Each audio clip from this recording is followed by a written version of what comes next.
right, it is Tuesday night. We're back again for another episode of Goal Horns and Fight Songs. Wes and I can become friends after this past weekend again.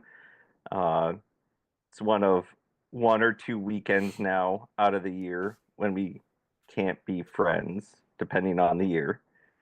And we were just talking before this. The weekend kind of went about how we would expect it to go. Yeah, I mean, not a lot of surprises. I guess the only thing I would have liked would have been if we had gotten a legit split. UMD gets the split +1. You win the full game in the overtime loss. So not fun as far as standings go, but morale wise, it's a split, and I guess that's all right. Yeah, and I mean, it is basically par for the course for what UMD has done. I think I was looking up the exact. It's either 40-13 or 40-12 on the year as a whole that UMD has scored uh, or outscored their opponents on Friday, and then Saturday we just like to go to overtime. We have double the amount of overtime games than any other team in the conference. Yeah, wasn't it a couple years ago? It was like Omaha had like played so many more overtime games than anybody. They had like a stupid number, I think. Yeah, I think it was them. It's like they were right there, but Yeah. they just couldn't get over the hump. They were 5-0 in overtime 2 years ago. 13-8-3 overall in the conference. 5-0 in overtimes and 3 shootout wins. So I mean, if you're gonna go into overtime and to the shootout 8 times and not lose any of them, that's not too bad. No, it's not too bad. But it's like, oh, you're just giving up those points. And I think I even said it last week, and I said it tonight. I was listening to a couple of our friends. I'm like, well, chances are Saturday is going to go to a shootout between Arizona State and UMD. And I said it last week. I'm like, Saturday's probably going to go to overtime. You know, they're that's just what we do. And it's a little bit frustrating to watch. And I know Scott Sandlin even said, well, we just need to figure out how to replicate what we do on Friday night on Saturday nights, and then we'll be fine. And I think that's easier said than done, just because you're playing against such good competition and such good coaches that it's tough to counteract their adjustments from game to game. Everybody says it's hard to win too in the NCHC. Yeah, except two teams were able to do that this weekend. They were.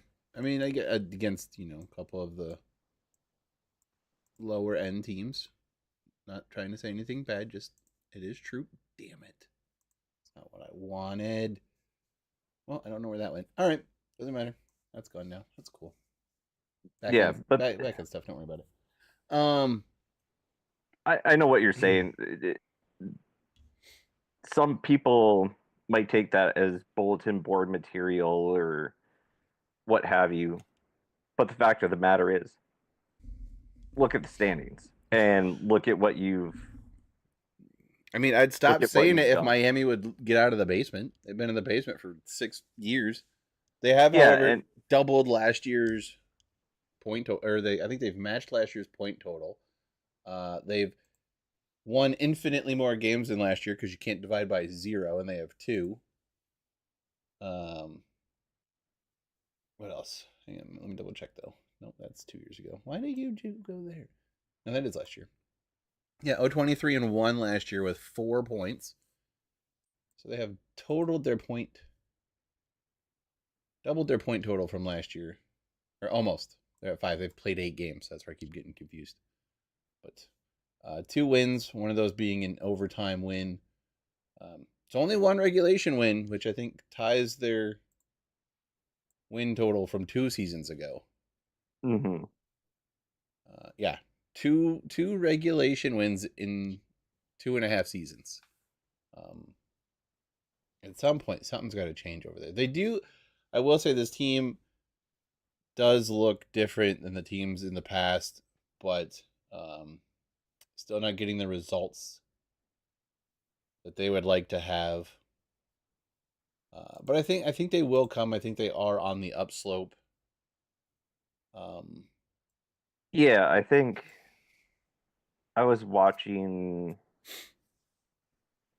maybe a week or two ago one of their games. Uh, and they did feel very different. It wasn't like previously where they were getting outworked, outplayed, that they were just kind of happy to be there. This team feels like we know we deserve to be here and we're right there. I think it's amongst the players to make that little bit of a change. I think they were playing, maybe it was North Dakota. I can't remember who it was, but they were right there. There was a period where I'm like, I felt like first, I'm like, I don't know what that was, but that wasn't hockey. But they were, they had scored a goal, gave up a goal. It was a mess. Nobody wanted the puck. Um, but they're right there, and it's not so much of with the past couple of years, they're like, they might get lucky. They're going to compete hard and they might get lucky. Now it's more of a, you have to be more locked down playing Miami because they're not going to just get lucky. They're going to actually win the game if you don't bring your A game. yeah, I think they still need to figure out how to keep their emotions in check. They do tend to get a little bit chippy if they start falling in a game, and not in a positive manner either. Like, I think it led to some silly penalties on their part, at least when they played Western. I haven't watched a bunch of their games. I only really watched the Western UMD games this weekend Yeah. because they were here and I went to them. Um, and it's after Friday. Like, I just did not want to watch another hockey game after Friday. There were the My thing. favorite part about the Friday game was your face in the replay on TV and just head in hands. And I messaged you about it. I'm like, that just made me laugh. It made it even more sweet. See, Well, I mean, a lot of the game was just Western just played meh. I wouldn't even say that it was like Minnesota Duluth ran away with the game. 3 goals were given up on the power play, yeah, and one of them, I think there was like 7 seconds left in the end of the power play. It was a lot of mental mistakes. It was a lot of not playing the game the right way. But again, it wasn't like Duluth ran away with it. You take out the three penalties, like if Western just gets their shit together and doesn't take stupid penalties, or they at least play half decent penalty kill like they had the 4 weeks before this. It's a much closer game, much more similar to the game we saw Saturday night. And really, there were opportunities for Western to win that game, and Guyon just played incredible. Um, and it was more just that the fact that Western played a meh game, at least in my opinion. They weren't ready to play, and it showed. I think what we saw in this series was what the UMD and Western Michigan series has become, where they're two kind of similarly built teams, and one's not really going to run away with it versus the other. And regardless if they play a meh game or even if they play their best game. And yeah, it was a 1-1 game. I think UMD, we didn't play that well on Friday either. And those power plays, we just have one of the top power plays in the country. Oh yeah, And it was both units going 3 for 3. That's helpful. It was more of who's going to make the most mistakes and capitalize on the mistakes of the other team. We did, you guys didn't. Um, the the overtime goal on Saturday. I hate saying this because it's like your parents saying, "I'm not mad, I'm just disappointed." But I was disappointed with how the whole situation came together. It was you have overtime, typically two forwards, one defenseman. Got a forward not really knowing what he's doing. They basically came, and I can't remember exactly who was out there for us, but they came together as a wall in front of Guyon, and then it was a changeup of a shot. It's one that Guyon probably wants back, but it should be a teaching lesson for overtime for our players moving forward, especially the forwards. Like, don't do that. Just don't block your goalie's vision and don't allow that change up to happen. Like, give him a clean shot, and if he beats him clean, he beats him clean, but at least he has a chance to see it. I mean, really, if you look at it, both of Whitelaw's shots were not like howitzers. Um, and they were both kind of similar shots, other than he had more of a screen on the second one. Because the first one is that play, that kind of broken play. He ends up behind the defense, uh, on a little bit of a breakaway. Gets in a little bit closer, so it's not as far of a shot. And like I said, there's no one in front of him, but he beats him kind of again more with that wrister instead of like a hard shot. Similar area too, if you go back and compare both goals. Um, and it was just a hard one for Guyan to get to, but I was sitting the opposite end of the ice behind Whitelaw as he shot, and I couldn't even see where Guyan was, but I could watch the puck go right past his glove and right into the net. So I know that he was definitely screened by at least one. Um, and Whitelaw goes coast to coast to get the game winner on Saturday, but they're very similar games. Western did come out with some more juice on Saturday. Friday, like I said, it was just meh, and it was meh everywhere. Like the crowd was not great. The student section wasn't great. I don't know if somebody got on somebody and they decided like, oh, I probably should study for exams because exams are this week for Western or what it was, but not a great turnout. Saturday, I guess you could say there was a little bit more of a reason with the football team being in the MAC Conference Championship game in Detroit. But they pushed the Saturday game back an hour to give fans an opportunity to hopefully get back for the game. The football team stopped by with the trophies at the first intermission. That gave the building a little bit of juice as they were down already. But yeah, just not the crowd that this game deserved. Honestly, it was a top 10 matchup between two teams. A lot of great players. But at the same time, like I guess I wasn't blown away, or I expected UMD to be able to control more of the game, if that makes sense. Like I was expecting them to really lead in puck possession time. I think they did have a little bit of edge puck possession wise Friday. One with the power, a couple power plays. Shots were not extremely lopsided as you might think. Both teams were really good at getting in the way of a bunch of shots. It was just a lot of dinking around in the middle of the ice, pucks going both ways, nobody really having clean possession. A lot of missed passes on both sides, a lot of wide shots, a lot of one and dones. But yeah, I guess I was expecting UMD to be a little bit more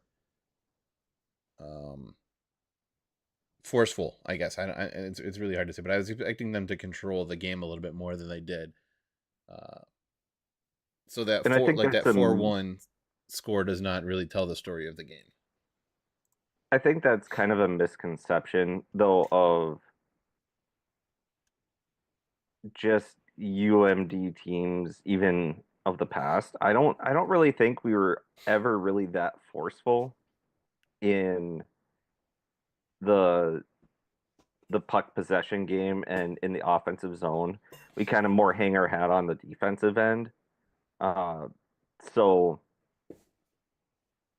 that part didn't necessarily surprise me, but when we did have that extended zone time, you saw it coming, I saw it coming. There was a certain point where they were going to score a goal, and it's the worst feeling as a fan and it's happening to your own team. It's a great feeling when it happens for your own team. Uh, but that didn't really surprise me. There were chances for both teams. Western just could not really get many opportunities until a little bit later. And then they kind of figured out how to get some zone time. Yeah, and that's kind of been a problem for them most of the year. Like I would like to see a lot more net front presence than we get or have. I think we're a much better team when we do. But we're starting to see some guys like make some plays. The numbers are there, the goals are there. The stats are, kind of what you hope for. Um, Western's kind of at the halfway point of the season. They don't have another game until the right at the end of the year in Milwaukee. They don't play this weekend, so we can start looking at kind of some of their numbers. Whitelaw halfway through the season, he's like tied with last year's point production, so he's having a boost to his stats coming over. Um, some other guys I think are pretty close to already hitting some career highs. Heinrichs I think is another guy who's super close. Um, so numbers are there. I think the team is starting to find its rhythm and gelling, but I would like to see them get back to a little bit more of the Western game that we're used to seeing. I don't think we're seeing that right now. One thing I said is I would like to see Ty Henricks kind of develop into more of like a power forward type player. Really get used to throwing his body around. I'd like to see him play a little bit more like Tim Washy. Be real physical on the forecheck. Get to the net front. Um, be available for tips and rebounds. Like that was that's something I feel like we're missing. Because the one goal they scored Friday night, it was it was a fat rebound that Grant Slukinski was able to get to and chip up and over um, Guyon. And that was I the think that was that the one that I messaged you about, or was that Saturday? Like definition of pucks on net. I think that was Good yeah, that was things the to Friday happen. one. Yeah, But I'd like to see a little bit more of that, and then I'd like to see a couple guys really step up and start being guys who can take over games. Like there's just no one on this Western team that can really like impose their will like there were last year. You'd watch Tim Washy if a game was getting tight or close, he would start being a little bit more physical, like really laying in to the forecheck and making sure that pucks were won and got to who they needed to get to, and then he would be that body in front, or an Alex Bump type player who could just take the puck on his stick and you weren't getting it back unless he was missing a pass by a centimeter, but he made the right play more often than not. Um, and I know those guys have moved on, and you're not going to have those exact players, but we just need those types of mentalities again. Um, and I don't know that they're there. I think that they're there to be developed, but I haven't necessarily seen guys step into those roles yet, or anything really similar. And it's still, that's not to say they're not a good team and they don't play like a team. hmm Uh, I think that it's just a little bit of a transition with the you hear it in football like the Patriot way. Like the team identity is not as strong as it was the last couple seasons. I think that's yeah. just a matter of guys not being here as long. We had last year's seniors and upperclassmen were the last of that COVID year. They were the guys who had 5 years that they could have played games. They were around the campus for more than 1 year or a season and a half. Like I mentioned at the beginning of the year, like there's just not a lot of guys here who have been with Firsch for an extended period of time yet. And if they have, they haven't played games under Furch. They may have practiced with him and they may understand the ideas and the concepts, but putting it in play when another team's trying to hit you is just as hard as you're hitting them, or everyone's got a plan until they get hit in the mouth. This team's still trying to figure out how to respond to getting hit in the mouth. Where last year's team would get hit in the mouth, smile at you, and hit you back. Yeah, I think with your team, um,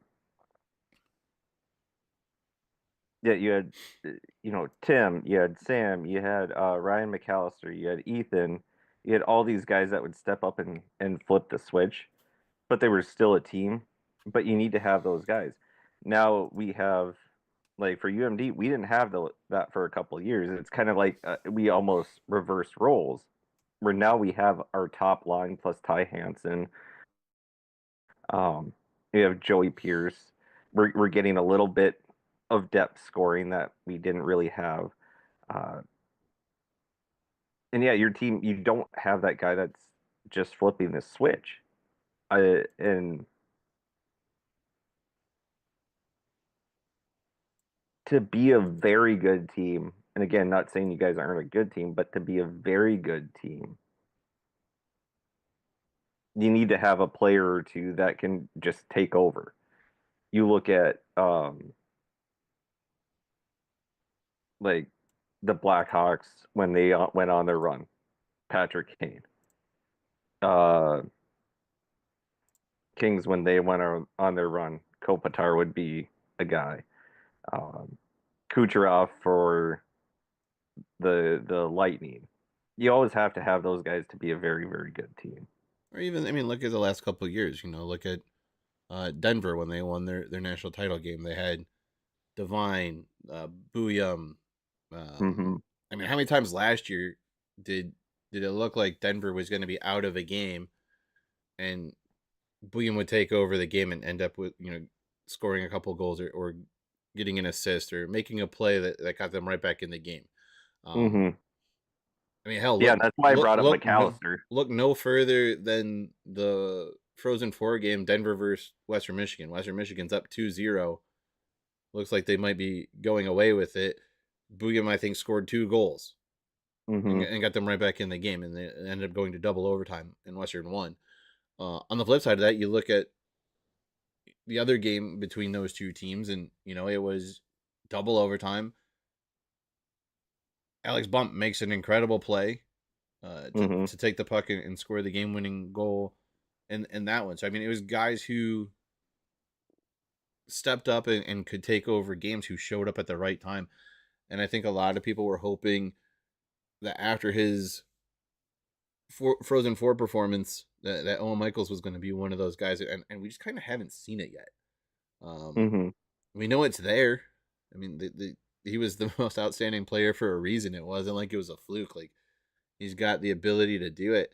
You just got to let it loose and be comfortable being the leader on and off the ice, and know that, yes, there's a little bit more scrutiny because you're wearing the C, but we need to see the guy who played without it but wearing it. Yeah, and that's like even Tim, the goal he scored in the Frozen Face-Off Championship.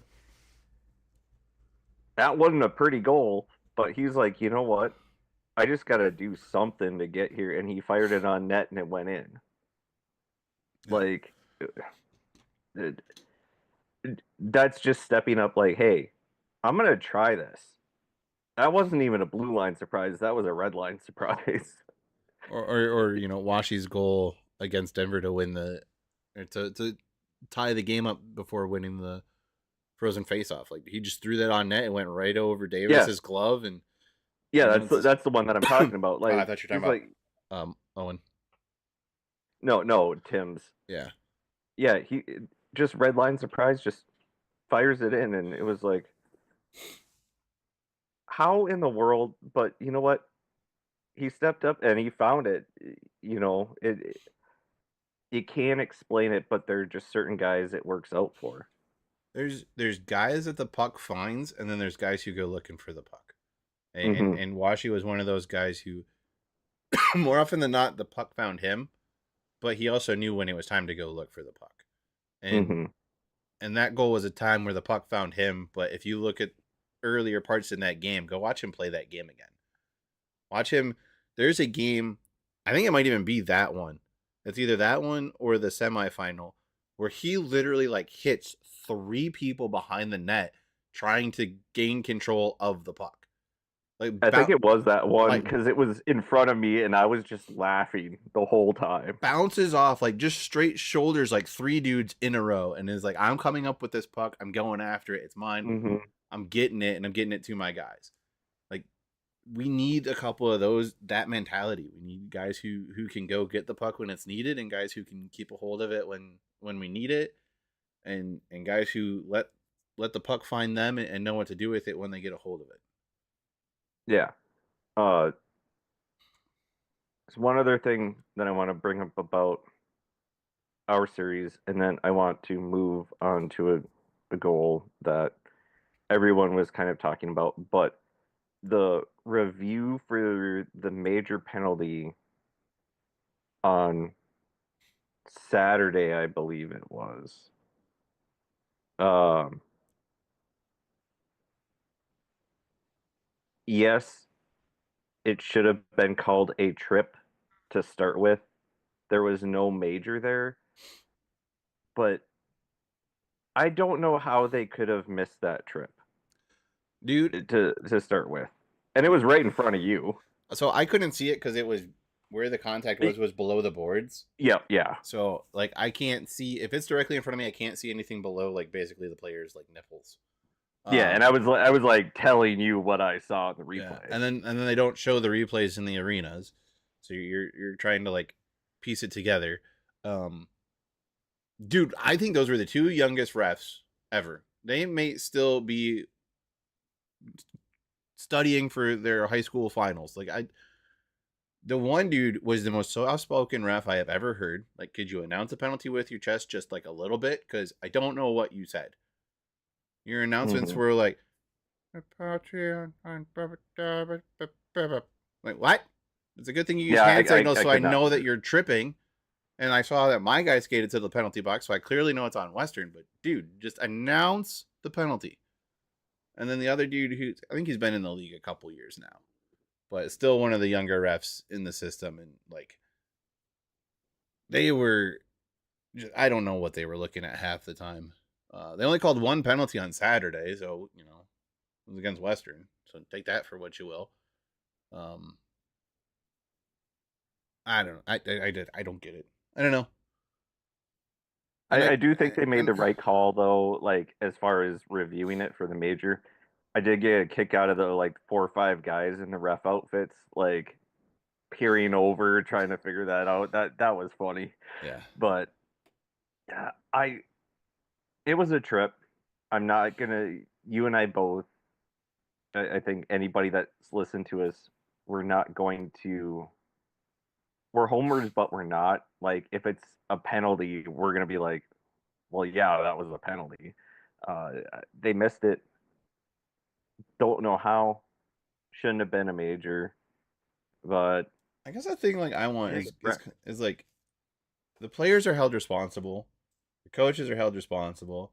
The coaches can't say anything about the refs or they face some kind of disciplinary uh, action. Whether it's a fine or suspension or a stern talking to, whatever it may be.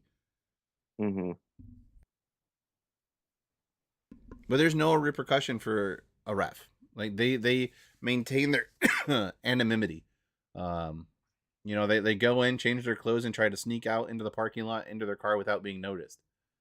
Um, I guess maybe there's some sort of we heard from Heather that there's a conversation about certain calls, and the head of officiating was at the rink or at the rink this weekend. Um, maybe he saw some stuff that he'll have a conversation with them about, but like I don't know what you change. Do you include the refs in the post game press conferences? Like, do I don't know. you And I mean, should there be like a grading report after every game?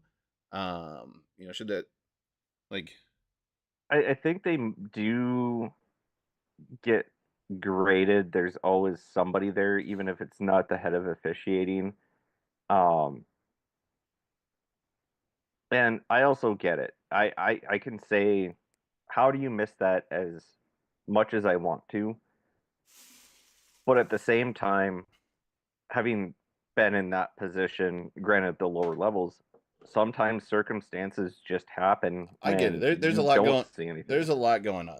There's 10 sticks, 10 bodies. There's pucks winging around at over 100 miles an hour. Uh, Yeah, you're trying not to you're get hit in trying. the You're face on yourself. skates. Like I get it. Um, and it's hard to see everything. You know, there's not.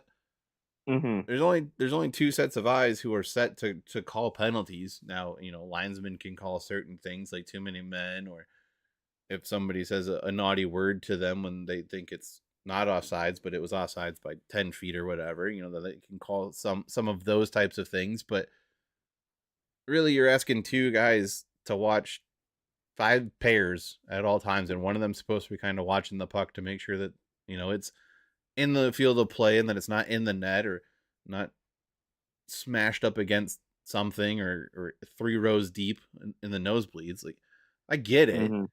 I just at some point, and we see it in all sports, like it doesn't feel like there's accountability and they're allowed to suck at their job and get away with it to some degree. Yeah, it's it would be more beneficial, I think, to at least see this is the this is what we talk to them about, and this is what we're changing moving forward. Just something like that, or hey, they did a pretty good job. There's Or even like the an one after Twitter account. an after action report of like why they didn't call a penalty. Or Yeah, the review discussion. Like, um I think that's kind of the one thing that the NFL is starting to get right, and even the XFL did right. Um, Fun fact about the XFL is that, like, if you were at one of those games, you could hear that discussion. Like, they play it on the speakers in the arena when yeah, they and when like, the Sky Cam or the Sky Judge is used.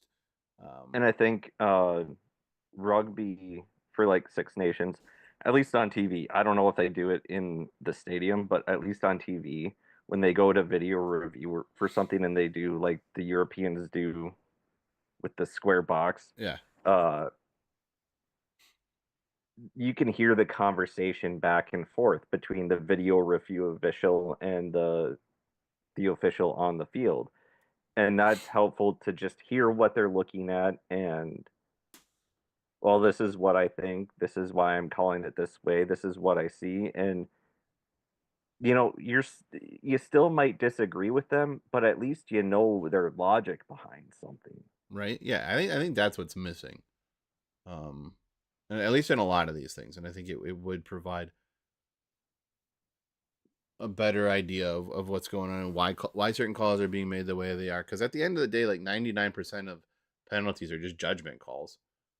Like, there's not a lot of real black and white rules, and if there are, you could bend them to your way anyway. I mean, the ones that are like offsides. Clearly, that's a black and white issue. The puck is either completely over the line or it's not. Your skate's either completely over the line or it's not. A goal, the puck is either completely over the line or it's not. It's either in the goalie's glove or it's not. Um, I do think hockey, though, as far as penalties, in my opinion, they're the kind of the most black and white out of all the sports. I mean, yes, Because I baseball, think I think there's a the strike zone. strike zone's completely freaking judgment. I mean, Uh, yeah. we hear arguing about that all the time. Basketball, there's I guess the point is sometimes you like can do something and it's not. It's like as much as they say you could call holding on every play in football, you could probably call a hook, slash, or a trip in hockey on every single play. that's fair. Um, That's fair. it's a matter of was in your opinion was the blade of the stick exactly 90 degrees uh perpendicular to the ice when it made contact with the third knuckle on the bottom hand of the opposing player's stick hand. Like who the he smashed him in the fucking finger. Call the goddamn slash. Or Yeah. or his the blade is 6 inches into the kid's armpit. Like call the hook. Like everyone besides you knows it's a hook apparently, but well, it was only 2.5 inches into his armpit, and he only rotated him a maximum of 5 degrees away from the plane at which he was previously skating. Like, I get it, it's your No, judgment versus I get mine, what you're saying. but like, come on, you know. I get what you're saying. Or the fact that you call the penalty plus the uh what is it called in hockey? The dive. The embellishment. Yeah, you call the penalty plus the embellishment. Well, did he embellish the penalty or did he sell a penalty and there really wasn't a penalty? Why are we calling both? Yeah. Like, Um. Anyway, so get back on track. The goal that I wanted to bring up was Hall from St. Cloud State and his shorthanded goal. was that one of the top goals? Uh, damn well better have been on the website. It's the one that I sent you. And said, "Hey, that's effort." Uh, and it was on SportsCenter's top plays, but he was not going to be denied that goal, and it was super fun to watch him put up that much effort. And now I remember what I was going to say. They had Brett Larson on Saturday on Beyond the Pond, and he was saying that Friday game it was a really good hockey game. He's like, they would score, we would score, we'd score, they'd score, however it was, and they just ended up making one more play than we did. And I mean, that's how she goes sometimes. Oh, that was a North Dakota goal. Going through the plays of the week. That's the North Dakota goal again. Oh, he almost got a toe on that too. Just around him. Nope, that's Denver Brendan McMorrow or whatever your name is. I don't really care. Nice Sally. That's another replay of that. Oh, yeah. It's, I think it's like 1B or something. It's dipsy doodles around everybody. We are gonna. Hold up. Wait a minute. We're gonna do something. We're gonna sneak this in here. Do some technology stuff. We're gonna do the technologies.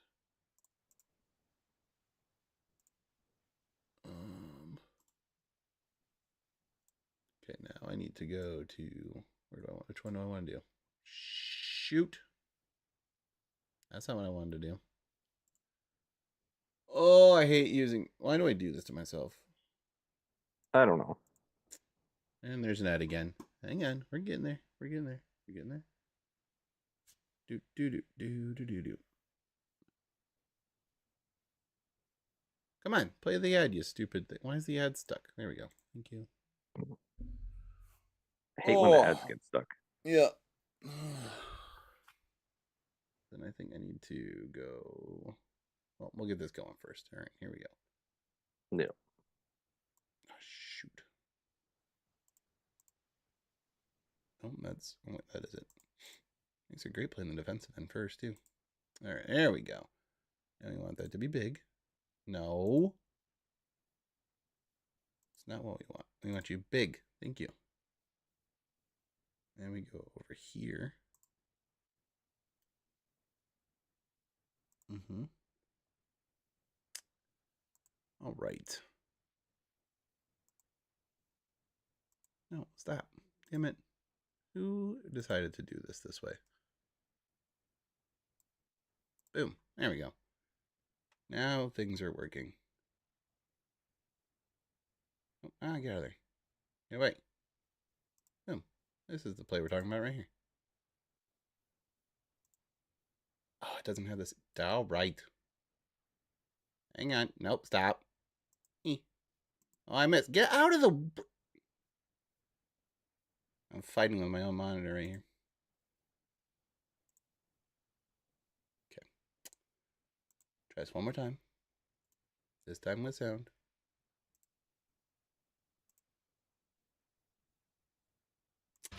There we go. Husky's trying to get a stick on it, and finally Hall, and he's got it the other way. Short-handed charge. Nice move. Backhand. Tried the route. He scores. Just waited for that goalie to slide a little too far. Yeah, and I mean, he loses it a little bit, and then he kind of shoots and lost it again, and then just tucks it in there. Everybody reaching for it, so close, but not close enough. And Barrett Hall, talk about persistence. First effort, third, second, fourth, fifth. That's stupid. Oh. In the back of the net. Yeah, it's stupid and stupid good, and just impressive. It just for that goal, it sucks that they didn't win that game. Right? Because I feel so bad as a teammate. Like, we didn't win the game, but he had that cool goal. Why didn't he do that? And I mean, yes, it's against North Dakota, but I wouldn't care against anybody. Like, if he would have done that against UMD, I would have been like,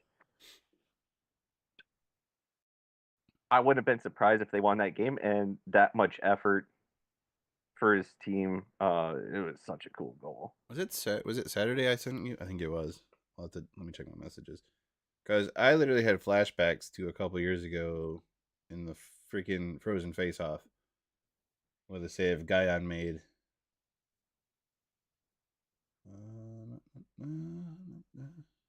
I don't remember if it was Friday or Saturday. Friday, I told you about his little nose dooley dad. Yeah, you did. And his water bottle on a leash. You know what? You want to make sure it doesn't run away. I guess so. And that's what the little water bottle kennel's for, on the back of the net.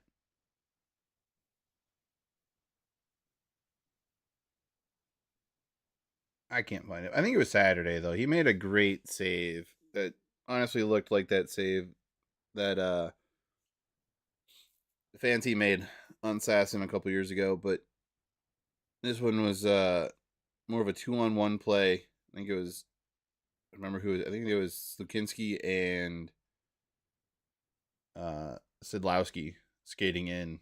And great pass by Slukinski to get it over to him, and tried to get it up over the glove, and Guyon just stuck the glove and out and took the puck, and it was literally like that save that freaking Fanti made in Minnesota a couple years ago. I mean, you can definitely tell Guyon he's way more comfortable this year than he was last year. For sure. And he is a solid goalie. He likes to get hit by the puck. Nothing really bad to say about him. Do we have a rematch in Duluth this year, or is it just a one game or one series like it was last year? I think we do, actually. I feel like we should.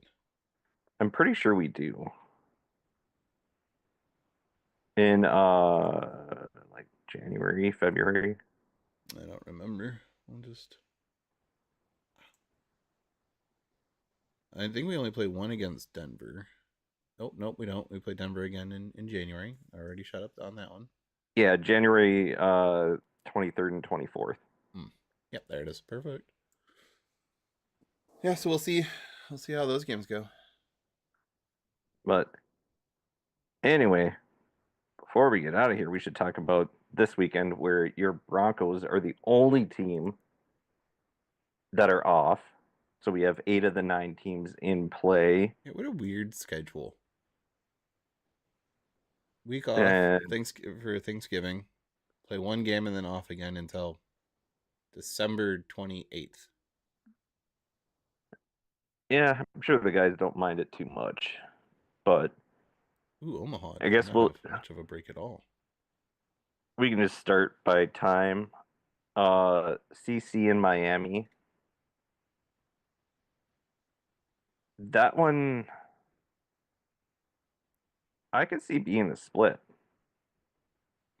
I definitely could. I mean, they're the 2 bottom teams right now in the conference.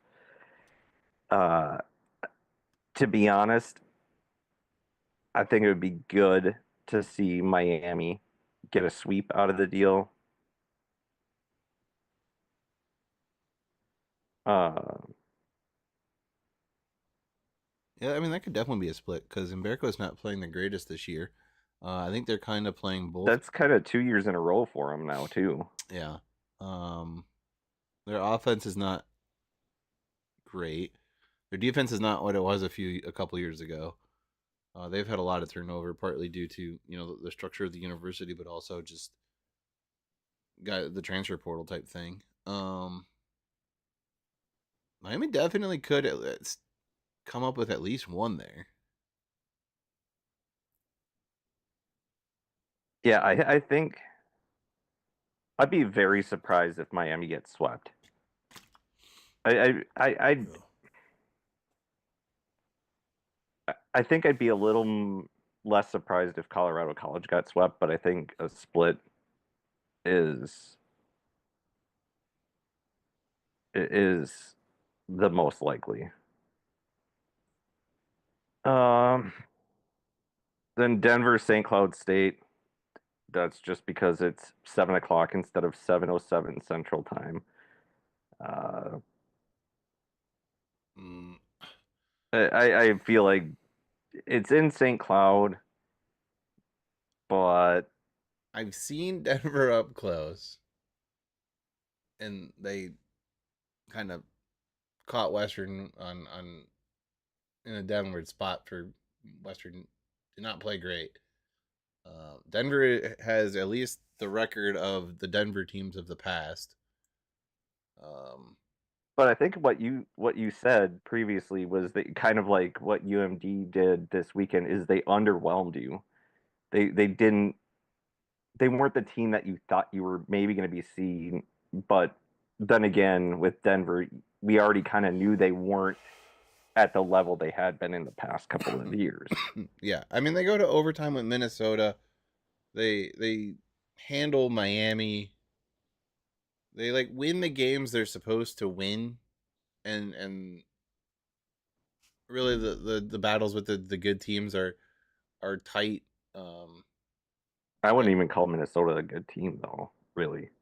okay, the better teams, all right, better, good-ish, average. And I'm not just saying that because I hate the Gophers. It's just in the years past they were good teams. In recent years, this year they're not that good of a team. I was not impressed when I saw them. Um, and really, even though those the Western games, I think there was kind of more like a power play issue again, kind of like we saw with Minnesota Duluth. St. Cloud is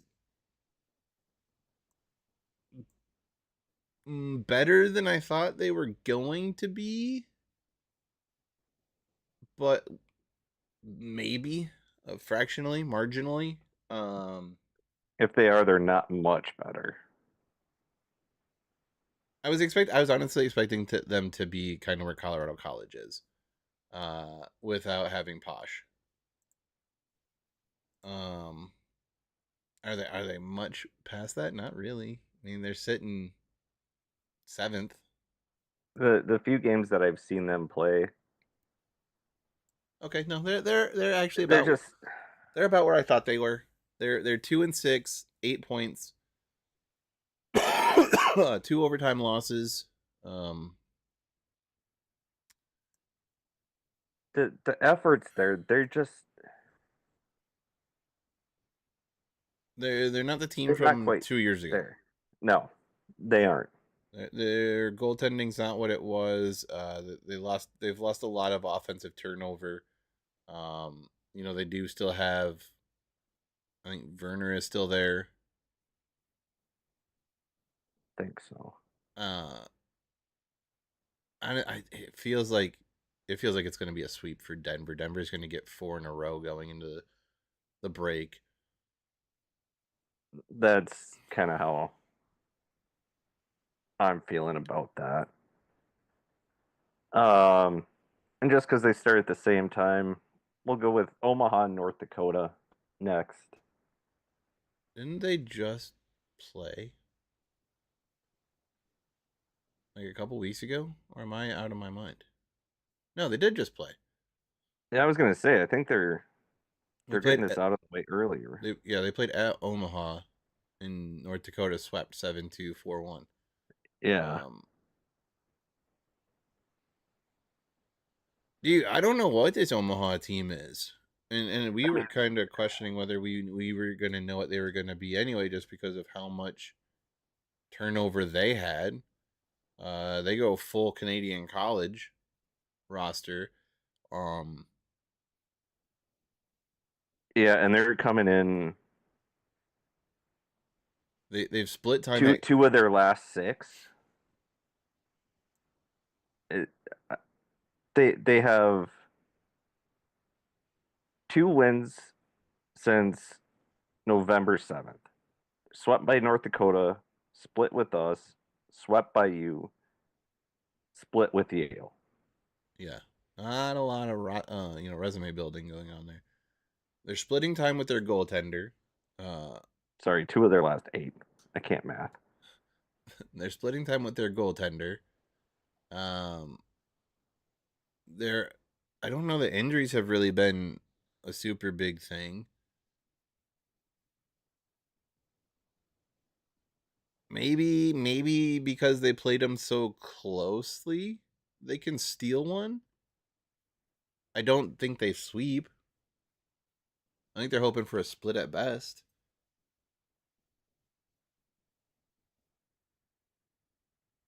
Yeah. North Dakota hasn't been super duper great, but they're coming off of a couple hard fought wins at St. Cloud State. They've played solid in conference play. They're four. They've got four, five, I think 5 wins in a row, including their exhibition game. Their last loss was to Arizona State, so they split that series. So they're 6 of their last 7, if my math's right. I was quick math in my head, so don't call it correct. I would double check it. That sounds right. I'd fact check me so hard.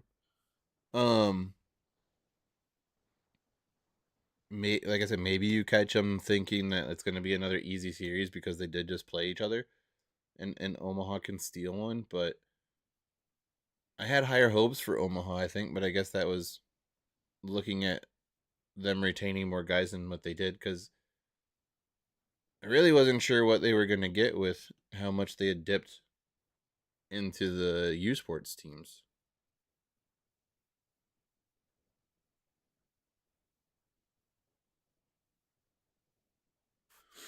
Yeah, for sure. Sorry, I'm fact checking you right now. No, you're good. Yeah.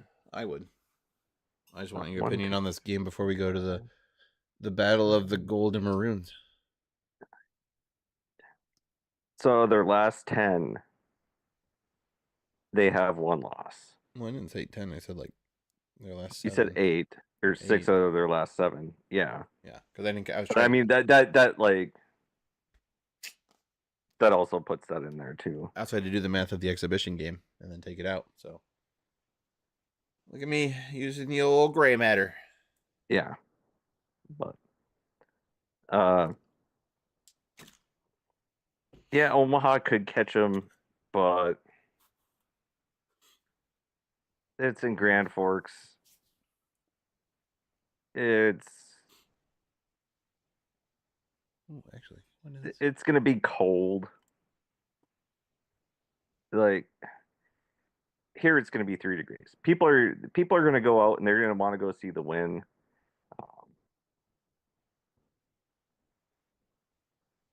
I think a split is most likely, but North Dakota could sweep. Don't sleep on Omaha being the away team. They are 4-2 away from home, and 2-6 at home. So been a bit of a road dog here lately. I'm a little surprised they've played that many road games already. They've played. I know, right? Usually they play all their games at freaking home. Colorado College at Colorado College, Duluth at Duluth, and Yale in Connecticut.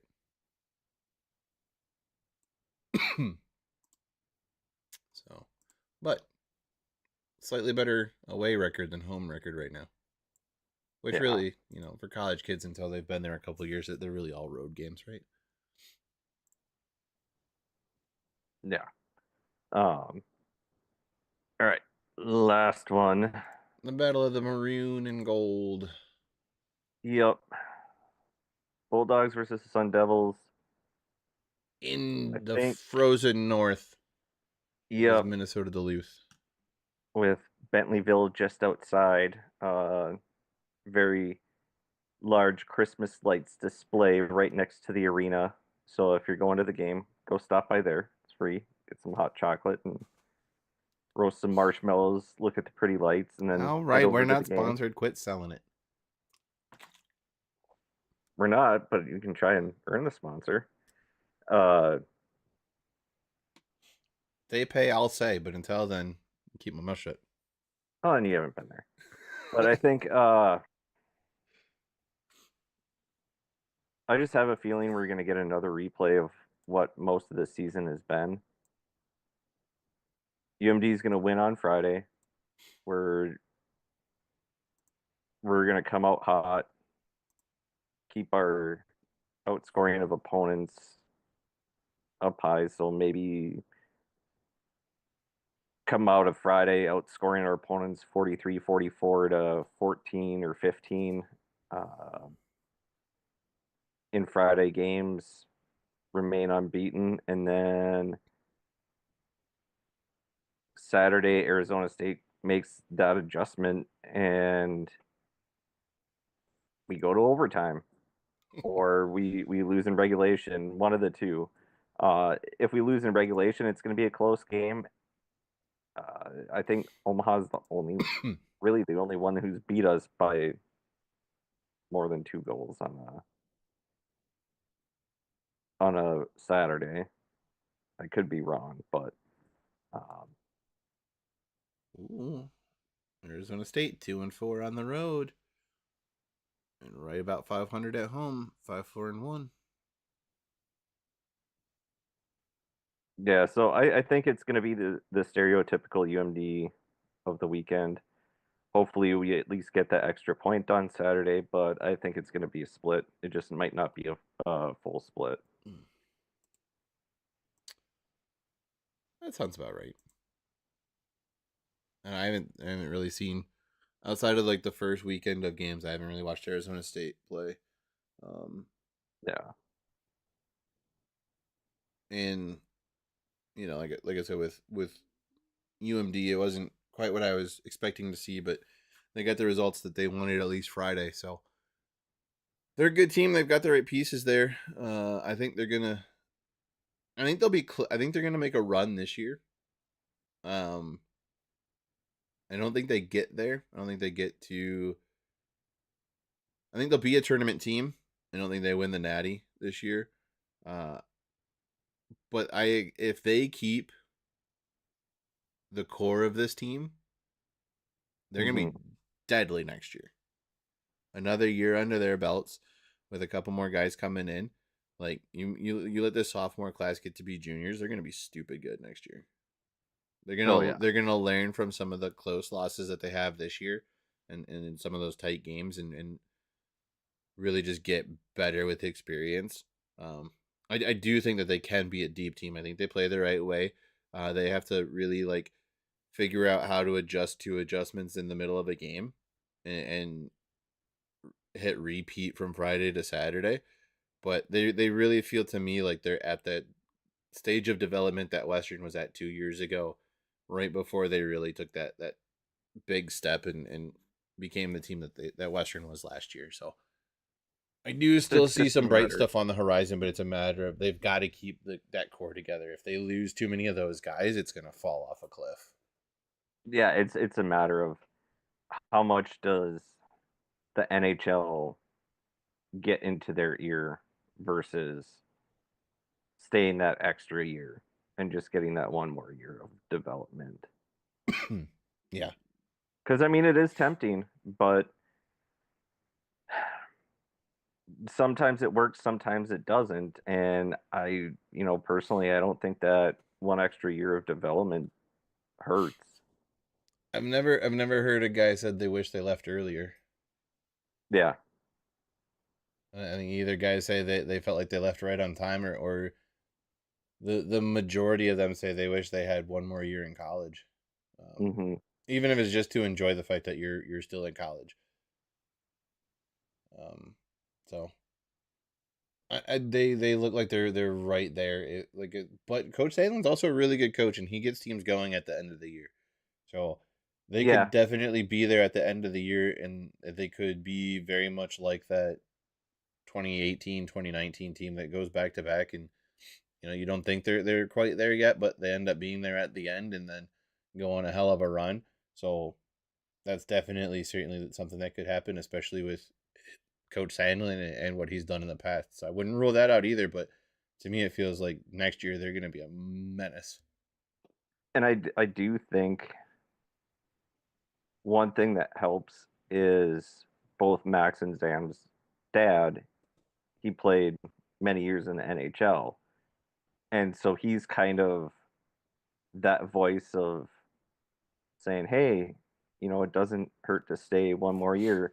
And if they stay, I'm pretty sure Shagabe is going to stay, and Ty Hansen will stay, and Guyon will probably stay one more year just to pick up some more stock.